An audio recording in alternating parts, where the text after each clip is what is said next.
ಓಂ ಶಾಂತಿ. ಓಂ ಶಾಂತಿ. ಅವ್ಯಕ್ತ ಮುರಳಿ ಮಂಥನ ಈ ಒಂದು ಕಾರ್ಯಕ್ರಮಕ್ಕೆ ತಮಗೆಲ್ಲರಿಗೂ ಸುಸ್ವಾಗತ. ಬಾಬ್ದಾದಾರವರ ಕಡೆಯಿಂದ ಜೊತೆಯಲ್ಲಿ ತಮಗೆಲ್ಲರಿಗೂ ಕೂಡ ಮಕರ ಸಂಕ್ರಾಂತಿ ಹಬ್ಬದ ಶುಭಾಶಯಗಳು ಅಲ್ವಾ? ನಿಮ್ಗೂ ಕೂಡ ಸೇಮ್ ಟು ಯು.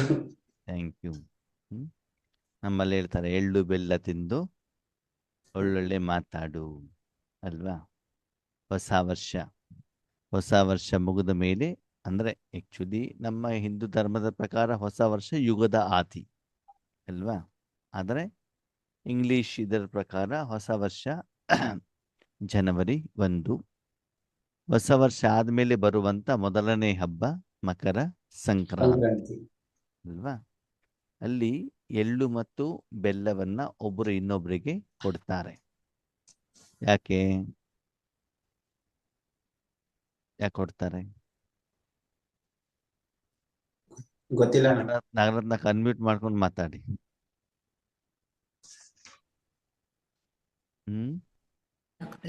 ಓಕೆ. ಕಷ್ಟ ಸುಖ ಎರಡು ಒಟ್ಟಿಗೆ ಸಮನಾಗಿ ಹಂಚ್ಕೊಳ್ಳಿ ಅಂದ್ಬಿಟ್ಟು ಎಳ್ಳು ಬೆಳ್ಳನ ಹಂಚ್ತಾರಣ್ಣ. ಕಷ್ಟ ಬೇಕಾ? ಕಷ್ಟನು ಬೇಡ, ಕಷ್ಟ ಇದ್ರೂ ಸಹ ಆ ಸುಖದಲ್ಲಿ ಇರ್ಬೇಕು ಅನ್ನೋ ಒಂದು ವಿಸ್ತಾರದಲ್ಲಿ ಕೊಡ್ತಾರೆ. ನಾವು ಮೌಂಟ್ ಅಬುಗೆ ಹೋದಾಗ ಫಸ್ಟಿಗೆ ದಾದಿಯವ್ರ ಜೊತೆ ಮಿಲನ ಇರ್ತದಲ್ಲ, ಗಿಫ್ಟ್ ಕೊಡ್ತಾರೆ ನೋಡಿ, ಬಟ್ಟಿಗೆ ಹೋಗ್ಲಿ ಬಾಬರ್ ಮಿಲನಕ್ಕೆ ಹೋಗ್ಲಿ. ಆವಾಗ ಎಳ್ಳಿಂದ ಮಾಡಿರುವಂಥದ್ದು ಏನು ಕೊಡ್ತಿದ್ರು? ಟೋಲೆ ಕೊಡೋರು. ಬಾಬಾ ಬಂದಾಗ ಬೋಧಿ ಕೊಡೋರು. ಸರಿನಾ? ಇಲ್ಲಿ ಎಳ್ಳು ಬೆಲ್ಲ ಅಂತಂದ್ರೆ ಎಳ್ಳು ಕಪ್ಪೆಳ್ಳು ಇರ್ತದೆ, ಬಿಳಿ ಎಳ್ಳು ಇರ್ತದೆ ಅಲ್ವಾ? ಕಪ್ಪು ವಿಕಾರದ ಪ್ರತೀಕ, ಬಿಳಿ ಪವಿತ್ರತೆಯ ಪ್ರತೀಕ. ಕಪ್ಪು ಮಲಿನತೆಯ ಪ್ರತೀಕ, ಬಿಳಿ ಸ್ವಚ್ಛತೆಯ ಪ್ರತೀಕ ಅಲ್ವಾ? ಆ ಬಾಬನ ಮಕ್ಕಳು ಯಾವ ಬಟ್ಟೆ ಹಾಕೊಳ್ತೀವಿ? ಬಿಳಿ ಅಲ್ವಾ? ಬಾಬಾ ಅವರ ಒಂದು ಮಿಲನದ ಸಮಯದಲ್ಲಿ ಯಾರ್ದೋ ಬ್ಲ್ಯಾಕ್ ಡ್ರೆಸ್ ಹಾಕೊಂಡಿದ್ದು ಹೆಂಗ್ ಕಾಣುತ್ತದೆ? ಚೆನ್ನಾಗಿರೋದಿಲ್ಲ ಅಲ್ವಾ?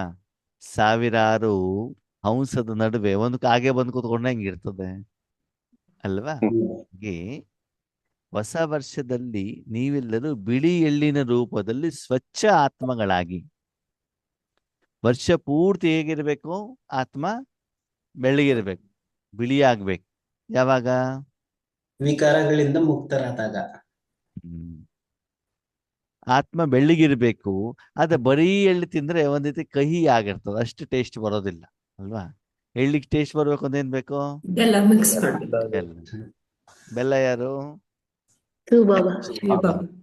ಅದಕ್ಕಾಗಿ ನೀವು ಪವಿತ್ರ ಭವ, ಯೋಗಿ ಭವ. ಪವಿತ್ರ ಭವ ಅಂತಂದ್ರೆ ಕಪ್ಪು ಎಳ್ಳು ಏನಾಗ್ಬೇಕು? ಬಿಳಿ ಎಳ್ಳಾಗಿ. ಇಲ್ಲಿ ಕಪ್ಪು ಯಾಕಾಗಿದೆ? ವಿಕಾರ ತುಂಬಿಕೊಂಡಿರೋದ್ರಿಂದ. ಈ ಪ್ರಪಂಚದಲ್ಲಿರುವಂತ ವಸ್ತು, ವ್ಯಕ್ತಿ, ವಿಷಯಗಳನ್ನ ನನ್ನದು, ನನ್ನ ಮನೆ, ನನ್ನ ಕುಟುಂಬ, ನನ್ನ ಜಮೀನು, ನನ್ನ ಜಾಗ, ನನ್ನ ಜೀವನ, ನನ್ನ ಪುರುಷಾರ್ಥ, ನನ್ನ ಸೇವೆ ಅಂತ ಆ ನನ್ನದು ಅಂತ ತೆಗೆದುಕೊಂಡು ಮನಸ್ಸಿನಲ್ಲಿ ಆ ಒಂದು ವಿಕಾರದ ಆಸ್ತಿಯನ್ನ ನನ್ನ ಮನಸ್ಸಲ್ಲಿ ಇಟ್ಕೊಂಡಿರುವಂತ ಕಾರಣದಿಂದ ಏನಾಗಿದೆ? ಕಪ್ಪಾಗಿದೆ ಅಲ್ವಾ? ಶರೀರ ನೋಡಿ, ಹೊರಗಡೆ ಪ್ರಪಂಚ ಕರ್ಕೊಂಡು ಹೋಗಿ ಅಲ್ಲಿರುವಂತ ಧೂಳು, ಮಲಿನತೆ ಅದೆಲ್ಲ ತುಂಬಿದಾಗ ಏನಾಗ್ತದೆ? ಕಪ್ಪಾಗ್ಬಿಟ್ಟು ಬರ್ತದಲ್ವಾ? ಮನೆಗೆ ಬಂದ್ಬಿಟ್ಟು ನೀರಿನ ಸ್ನಾನ ಮಾಡಿ ಶರೀರ, ಬಟ್ಟೆ ಎಲ್ಲ ಸ್ವಚ್ಛ ಮಾಡಿ ಹೆಂಗಿರ್ತದೆ? ಸ್ವಚ್ಛವಾಗಿರ್ತದೆ ಅಲ್ವಾ? 5,000 ವರ್ಷದವರೆಗೂ ನಮ್ಮ ಮನಸ್ಸನ್ನ ಸ್ಥೂಲವತನದಲ್ಲಿ ಇಟ್ವೇ ಹೊರತು ಮೂಲವತನದಲ್ಲಿ ಪರಮಧಾಮದಲ್ಲೇ ಇಟ್ಟೇ ಇಲ್ಲ. ಮನೆಗೆ ಹೋಗ್ಲೇ ಇಲ್ಲ. ಆತ್ಮಮನ ಮತ್ತು ಮನಬುದ್ಧಿ ಸಂಸ್ಕಾರವನ್ನ ಸ್ವಚ್ಛ ಮಾಡೇ ಇಲ್ಲ, ಟ್ರೀಟ್ಮೆಂಟ್ ಕೊಟ್ಟೇ ಇಲ್ಲ. ಅವಾಗೇನಾಯ್ತು? ಕಪ್ಪಾಯ್ತು, ವಿಕಾರ ತುಂಬಿದೆ ಅಲ್ವಾ? ಅದನ್ನೇನ್ ಮಾಡ್ಬೇಕು? ಮಾಡು. ಅದಕ್ಕಾಗಿ ಹಳೆ ವರ್ಷ ಹೇಗೆ ನಡೀತು ಅದರ ಬಗ್ಗೆ ಯೋಚನೆ ಮಾಡೋದು ಬೇಡ. ಈ ವರ್ಷದಲ್ಲಿ ನೀವು ಬೆಳ್ಳಗಿರುವಂತ ಎಳ್ಳಾಗಿ ಏನಾಗ್ಬೇಕು? ಬೆಲ್ಲದ ಜೊತೆಯಲ್ಲಿ ಇಟ್ಕೊಂಡು ಏನ್ ಮಾಡ್ಬೇಕು? ನಾಗರತ್ನಕ್ಕ? ಎಲ್ಲಾರ್ಗು ತಿನ್ನಿಸ್ಬೇಕು. ನಾವ್ ಮೊದ್ಲು ತಿನ್ಬೇಕು, ಆಮೇಲೆ ಎಲ್ಲರಿಗೂ ತಿನ್ಸ್ಬೇಕು, ಆಮೇಲೆ ಕೊಡ್ಬೇಕು ಅಲ್ಲ. ನಾವೇ ತಿಂದೇನೆ ಬೇರೆ ಕೊಟ್ರೆ ಅಂದ್ರೆ ಆ ಪವಿತ್ರತೆಯ, ಸುಖದ, ಆನಂದದ, ಮಿಲನದ, ಯೋಗದ, ಅತೀಂದ್ರಿಯ ಸುಖವನ್ನ ಮೊದಲು ನಾವೇನ್ ಮಾಡ್ಬೇಕು? ನಾವು ಅನುಭವಿಸ್ಬೇಕು. ಅನುಭವಿಸ್ಬೇಕು. ತಿನ್ಬೇಕು. ನಾವು ಅನುಭವಿಸ್ತಾ ಆ ಅಡಿಗೆಯನ್ನ, ಆ ಆಹಾರವನ್ನ, ಆ ಶಕ್ತಿಯನ್ನ, ಆ ಟಾನಿಕ್ ಅನ್ನ ನಾವೇನ್ ಮಾಡ್ಬೇಕು? ಸರ್ವಾತ್ಮಗಳಿಗೆ ಕೊಡ್ಬೇಕು. ಕೊಡ್ಬೇಕು. ಎಳ್ಳು ಬೆಲ್ಲ ತಿಂದು ಒಳ್ಳೊಳ್ಳೆ ಮಾತಾಡಿ ಅಂತಂದ್ರೆ ಆತ್ಮಕ್ಕೆ ಒಳ್ಳೊಳ್ಳೆ ಆಹಾರವನ್ನ, ಈಶ್ವರಿಯ ಜ್ಞಾನವನ್ನ ತೆಗೆದುಕೊಳ್ಳಿ. ಇವತ್ತು ನಾವೇನ್ ಮಾಡ್ತೀವಿ? ಅಯ್ಯೋ, ನಮ್ಮ ಮನೆಯವ್ರು ಸರಿ ಇಲ್ರಿ, ನಮ್ಮ ಮಕ್ಕಳು ಸರಿ ಇಲ್ರಿ, ನಮಗೆ ಮಂಡಿ ನೋವು, ಬೆನ್ನೋವು, ಒಂದು 15-20 ದಿನ ತುಂಬಾ ಚಳಿ, ನೆಗಡಿ ಶಾಟ್ ಆಗ್ಬಿಟ್ಟಿದೆ. ಯಾವಾಗ್ಲೂ ಕೂಡ ಏನ್ ಮಾತಾಡೋದು? ಶರೀರದ ನೆಗೆಟಿವ್ ಬಗ್ಗೆನೇ ಇರುತ್ತೆ. ಮಾತಾಡ್ತೀವಿ. ಅಳೋದೇ ಕೆಲಸ. ವ್ಯಾಪಾರಸ್ಥ ಹತ್ರ ಹೋಗಿ, ಅಯ್ಯೋ ವ್ಯಾಪಾರನೇ ಇಲ್ಲ ಅಂತ ಹೇಳ್ತಾರೆ. ಸ್ಕೂಲಿಗೆ ಹೋಗಿ ವಿದ್ಯಾರ್ಥಿಗಳು ನಮ್ಮ ಮಾತೇ ಕೇಳೋದಿಲ್ಲ ಅಂತ ಹೇಳ್ತಾರೆ. ವಿದ್ಯಾರ್ಥಿಗಳು ಟೀಚರ್ ನಮ್ಮ ಮಾತು ಕೇಳೋದಿಲ್ಲ ಅಂತ ಹೇಳ್ತಾರೆ ಅಲ್ವಾ? ಅತ್ತೆ ಏನ್ ಹೇಳ್ತಾರೆ? ಸೊಸೆ ಮಾತು ಕೇಳೋದಿಲ್ಲ ಅಂತ. ಪತಿ ಏನ್ ಹೇಳ್ತಾರೆ? ಪತ್ನಿ ಮಾತು. ಎಲ್ಲಿ ನೋಡಿದ್ರು ಕೂಡ ದುಃಖದ ಅಳುವಿನ ವಾತಾವರಣನೇ ಹೊರತು ಸುಖದ, ಸಂತೋಷದ, ಆನಂದದ, ನೆಮ್ಮದಿಯ ವಾತಾವರಣ ಎಲ್ಲೂ ನಮ್ಗೆ ಇವತ್ತು ಕಾಣಿಸ್ತಿಲ್ಲ. ಇಲ್ಲ. ಕಾರಣ ದೇಹಬಾನ. ಆತ್ಮ ಕಪ್ಪಾಗಿರೋದು, ವಿಕಾರ ಇಟ್ಕೊಂಡಿರುವಂಥದ್ದು. ಅದನ್ನೇ ಸ್ವರ್ಗ ಅಂತ ನಾವೇನ್ ಮಾಡ್ಕೊಂಡ್ಬಿಟ್ಟಿದೀವಿ? ಅನ್ಕೊಂಡ್ಬಿಟ್ಟಿದೀವಿ. ಹೋಟೆಲಲ್ಲಿ ಚೆನ್ನಾಗಿ ತಿಂದ್ಬಿಟ್ಟು ಡ್ರಿಂಕ್ಸ್ ಮಾಡ್ಕೊಂಡು ಬಂದ್ಬಿಟ್ಟು ಇದೇ ಸ್ವರ್ಗ, ಇಂದ್ರಿಯ ಸುಖ. ಆದ್ರೆ ಮುಂದೆ ಒಂದು ದಿನ ಲಿವರ್ ಡ್ಯಾಮೇಜ್ ಆಗ್ಬಿಟ್ಟು ಆರೋಗ್ಯ ಹಾಳಾಗತ್ತೆ. ಆವಾಗ ಗೊತ್ತಾಗತ್ತೆ, ಅವಾಗ ಏನ್ ಪ್ರಯೋಜನ ಅಲ್ವಾ? ಹಾಗೆ ಇಲ್ಲಿ ಎಳ್ಳು ಬೆಲ್ಲ ತಿಂದು ಒಳ್ಳೆ ಮಾತಾಡಿ. ಮಾತಾಡಿ ಅಂದ್ರೆ ಕೇವಲ ವರ್ಷದಲ್ಲಿ ಒಂದು ದಿನ ಮಾತ್ರ ಮಕರ ಸಂಕ್ರಾಂತಿ ಅಲ್ಲ, ವರ್ಷ ಪೂರ್ತಿ ನಾವು ಪ್ರಪಂಚಕ್ಕೆ ಏನ್ ಮಾಡ್ಬೇಕು?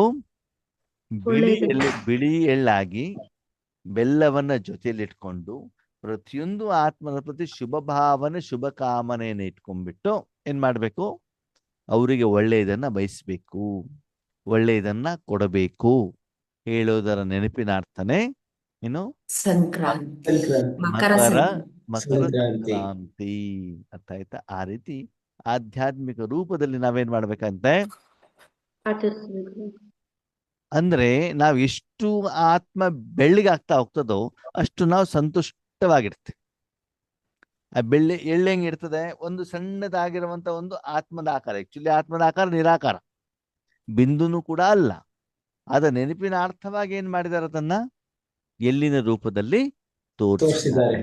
ಅದಕ್ಕಾಗಿ ನಾ ಹೇಳ್ತಾರೆ, ಮಕ್ಕಳೇ ಸದಾ ಸಂತುಷ್ಟವಾಗಿರಿ.